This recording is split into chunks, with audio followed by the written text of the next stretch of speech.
This is Shailesh. आप देख रहे हैं टर्बो एजुकेशन एक्सप्रेस। तो आज हम पढ़ेंगे फ्यूचर इंडेफिनिट टेंस का इंटरोगेटिव प्लस निगेटिव सेंटेंस। तो देखते हैं उसका क्या रूल होता है। तो फ्यूचर इंडेफिनिट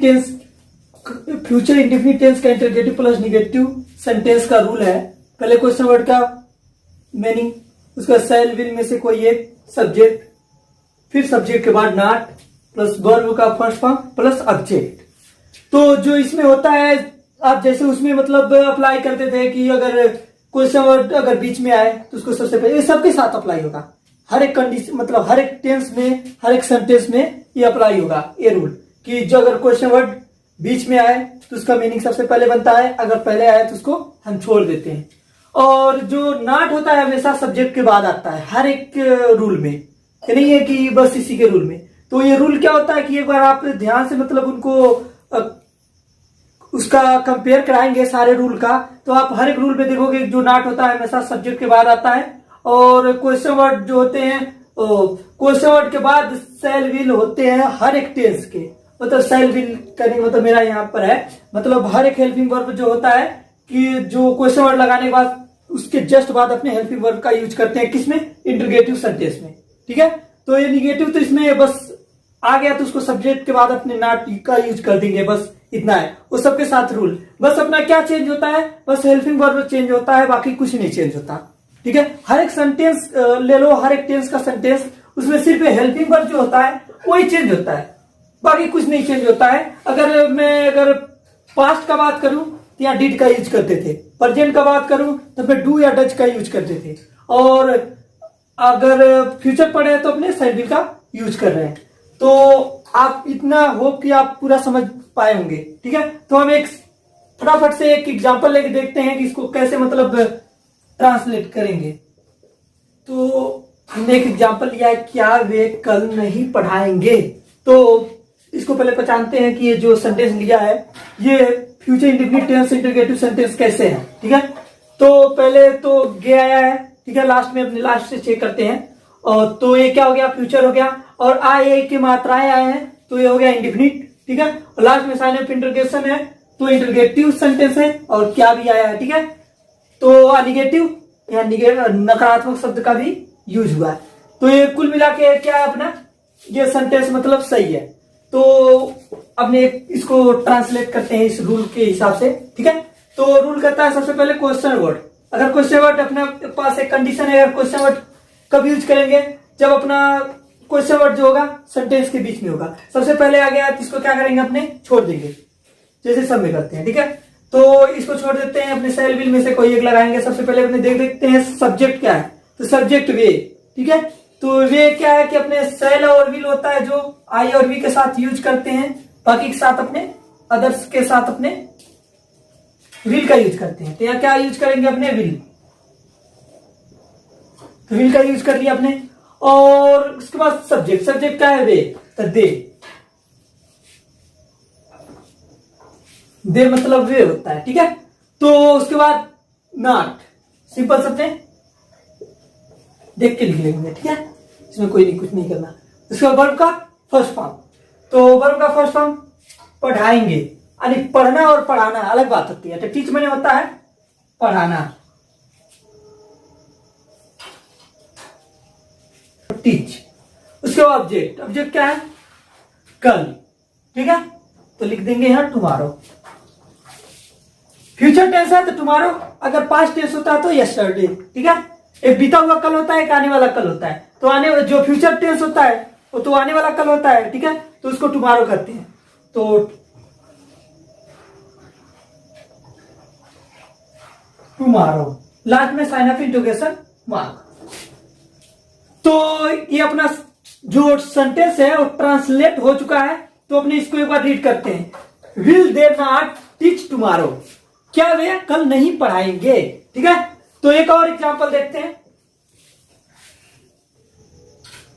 तो अपने पास एक और एग्जांपल है, इसको पहले पढ़ते हैं। तुम वहां क्यों नहीं जाओगे। ठीक है, मतलब सीधा सवाल कर रहा है, तो पता चल जा रहा है कि अपना ये इंटरोगेटिव सेंटेंस है, नहीं आया निगेटिव सेंटेंस है, गे गा गी, मतलब इसमें से एक आया है गे, तो यह है फ्यूचर।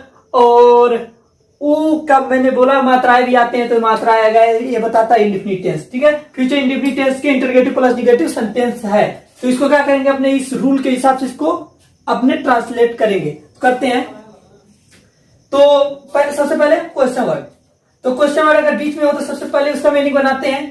तो क्यों, वाई, ठीक है। उसका सेल विल में से कोई एक, तो अपने जानते हैं आईवी के साथ सेल का यूज करते हैं और बाकी के साथ विल का यूज करते थे। यहां लिख देंगे अपने विल। उसका सब्जेक्ट, सब्जेक्ट क्या है, तुम, वाई, ओ सॉरी यू।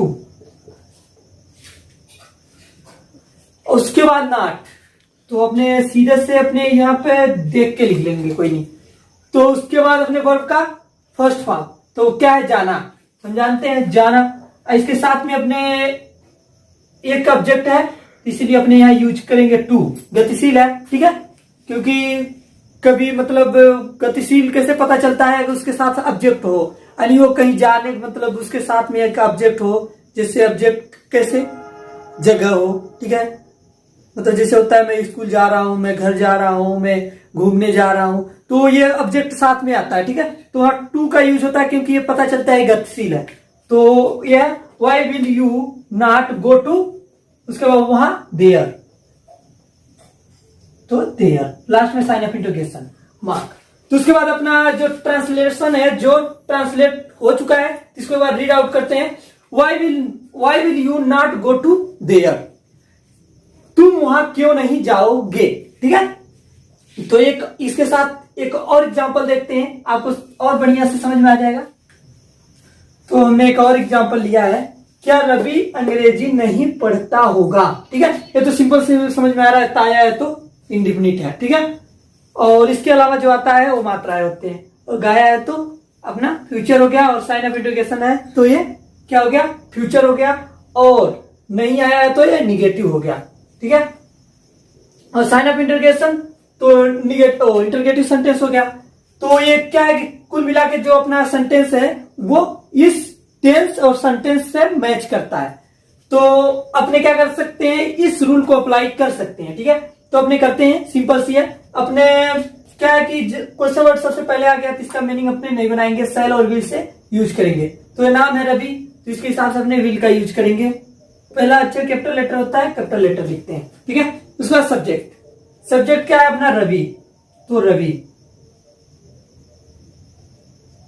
क्या है कि नेम होता है जो, उसका पहला जो अक्षर होता है वो कैपिटल लेटर होना चाहिए। उसके बाद नॉट, तो नॉट यूज कर लेते हैं देख के, क्योंकि नहीं आया है तो नॉट लिखना पड़ेगा। उसके बाद वर्ब का फर्स्ट फॉर्म, वर्ब का फर्स्ट फॉर्म पढ़ना, तो पढ़ना किस में होता है, रीड, तो रीड मैंने पढ़ना हो गया। उसके बाद ऑब्जेक्ट, क्या नहीं पढ़ता होगा, अंग्रेजी, ठीक है। तो लिखते हैं द इंग्लिश।